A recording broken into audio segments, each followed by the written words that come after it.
नमस्कार आणि जय SCT वैदिक सर्वांना आणि जय हिंद. माझं नाव रणजित गोपाळ पवार, राहणार सनमडी, तालुका जत, जिल्हा सांगली.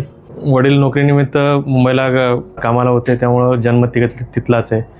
पूर्ण बॉर्न बॉटअप शिक्षण सगळं तिथूनच झालं आहे आणि त्यानंतर सर्व्हिसला पण लागलो. मिलिटरीमध्ये भरती झालो, इंडियन नेव्हीमध्ये, आणि 15 वर्ष सर्व्हिस करून आज वयाच्या 36व्या वर्षी अचानक शेतीमध्ये आलो आहे. अचानक किंवा मला वैदिकने शेतीकडे आणलं आहे हे म्हणायला हरकत नाही. फौजमध्ये असताना माझं last salary it was 80 to 90,000 आणि मी ॲज अ पेटी ऑफिसर म्हणजे आर्मीमध्ये इक्विव्हलंट रँक हवालदार असते, त्या रँकला रिटायर केलं आहे. आणि म्हणजे बरं चाललं होतं, काही अडचण नव्हती कोणत्याही गोष्टीची.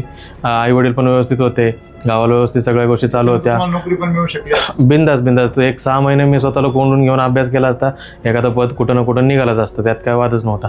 पण आपल्याला नोकरीच नव्हती करायची, कोणाच्या दबावाखाली जगायचंच नव्हतं. कारण तो दबाव मी 15 वर्ष झेलून आलो होतो. काय दबाव असतो हे माहिती आहे मला एक्झॅक्टली. त्यामुळं ते नकोच होतं. मग ते नाही पाहिजे तर करायचं काय?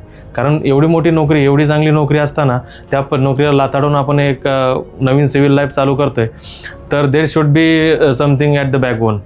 मग असा विचार करताना बऱ्याच शेतीच्या पद्धती मी बघितल्या. कॅनॉल शेती पण बघितली होती, झाकून करायची, उन्हाचा, पावसाचा, हिवाळ्याचा त्याच्यावर जास्त प्रभाव पडत नाही.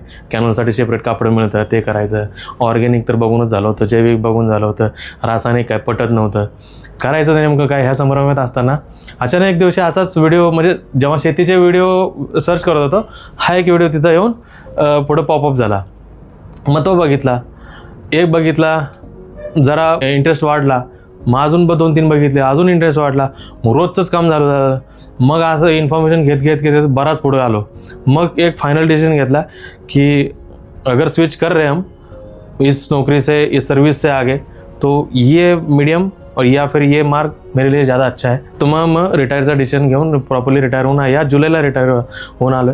पावसाळा वगैरे जास्त असल्यामुळं थोडंसं रिसर्चवर काम चालू ठेवलं, कारण आधीच गहू, मका, बाजरी, ज्वारी ह्या गोष्टी रानामध्ये होत्या, त्या काढल्याशिवाय तर काय करता येत नव्हतं. मग सप्टेंबर ऑक्टोबरला जसं थोडंसं सगळ्या गोष्टी निघाल्या, देन आय प्लॅन माय प्रोमोग्रेडेड.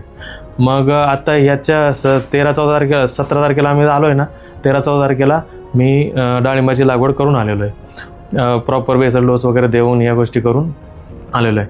आता ट्रेनिंगचा भाग इथं सांगायचं झालं तर तिथं मी जेव्हा लावत होतो, मार्गदर्शकाकडून किंवा जे बॉटमचे अधिकारी आहेत तुमचे, त्याच्याकडून माहिती मिळाली बरीचशी. त्यांचा इंटरव्ह्यू झाला होता, त्यांच्यामध्ये गेलो, त्यांचा बाग बघितला आणि डोळेच विस्फारले.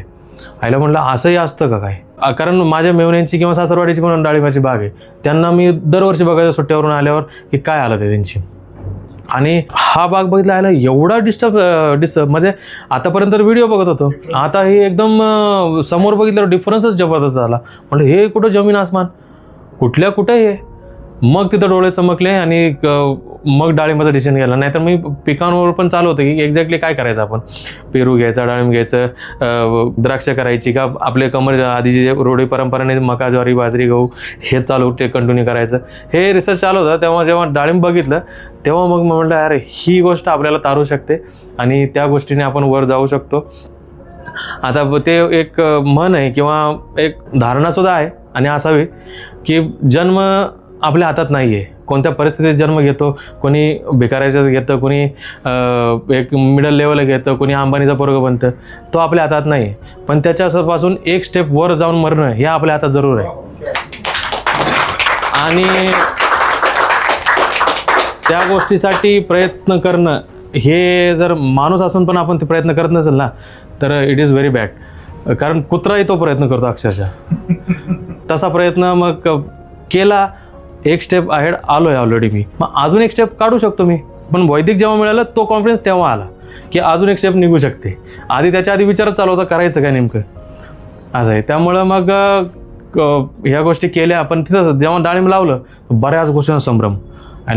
आता आलं की 1 महिन्यात कटिंग करायची का, 2 महिन्यात करायची का, 3 महिन्यात करायची तर कशी करायची, टेक्निकली कशी केली पाहिजे, रिफिल गाडी करायची का, पेन्सिल ओढायचं का झाड जोडवायचं,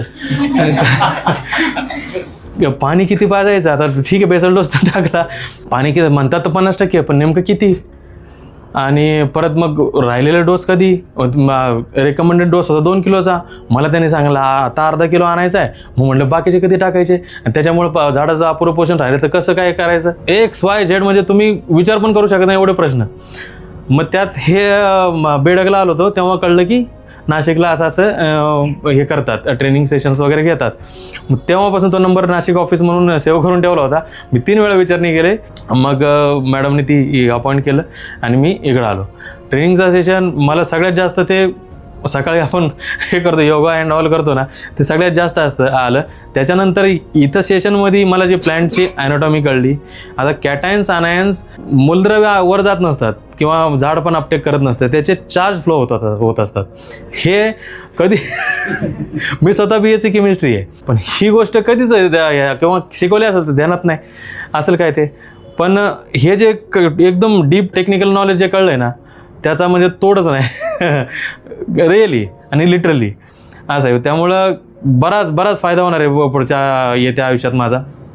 आणि राम सरांचा जे वेलनेसचा कार्यक्रम असतो जबरदस्त आहे. एवढा चार्ज करून सोडतो नाही का त्याला, खतरनाक. म्हणजे ॲटलिस्ट त्या दिवसासाठी तुमची एनर्जी खतमच होऊ शकत नाही. आणि कदाचित म्हणूनच ऑफिस स्टाफसाठी सगळ्यांसाठी तो वेलनेस कार्यक्रम तुम्ही तो दिवस फुल चार्ज असला पाहिजे. त्यामुळे माझ्यात तरी बरेच अंतर्बाह्य बदल झालेत या योगामुळे किंवा सकाळी आपण जो सेशन्स वगैरे करतो त्याच्यामुळं. जे डाळिंबाचा व्यवस्थापनाचा आणि याचा जो सेशन झाला तो 1 नंबर होता. आपण काय सांगू तुम्हाला त्याबाबतीत, असं आहे खतरनाक. म्हणजे डाळिंब एवढंही अवघड पीक नाही हे पहिल्यांदा कळलं. जे काही नातेवाईक वगैरे होते, मेवणे म्हणा, अजून पण बऱ्याच नातेवाईकांमध्ये डाळिंबाच्या मध्ये सांगोला तालुका, जत तालुका तुम्हाला माहिती आहे डाळिंबाचं गड आहे. त्यामुळं डाळिंब काही आजूबाजूला बरीच बघायला मिळतात, पण ते टेन्शनमध्ये गेलेले पण बघायला मिळतात असं आहे. म्हणजे मेवण्यांना चक्क ते डाळिंबाची बाग काढण्यासाठी किंवा त्याचं भरण पोषण करण्यासाठी माझ्याकडे पैसे मागताना बघितले. अरे म्हणलं तुम्ही डाळिंबाचे बागायदार आहे, 3-3 एकर, एवढं तेवढं नाही, आणि पैसे माझ्याकडे मागताय, मी नोकरदार आहे. महिन्याच्या शेवट माझं मला पुरत नाही, तुम्ही म्हणजे एवढी हालत बिकाटीची आहे त्यांची. मला हे म्हणायचं आहे. काय वाटलं एकंदरीत सर, मतलब जर पुढं अजून जाऊन तुम्ही PPT अपडेट केल्या किंवा अजून काही टेक्नॉलॉजी वगैरे, मी परत एकदा येणार आहे. कसं नाही ती पंचसूत्री आहे ना, एक्सपिरियन्स नंतर तुम्ही नॉलेज अपडेशन पण केलं पाहिजे. प्रमोशन वगैरे झालं, नॉलेज अपडेशन जे केलं ना त्याला पाहिजे मला ते. येस, तर म्हणजे नॉलेज घ्यायला मला पहिल्यापासून आवडतं, त्यामुळं त्या गोष्टी आहेत अजून पण. असं आहे. Thank you for this and thank you for this session.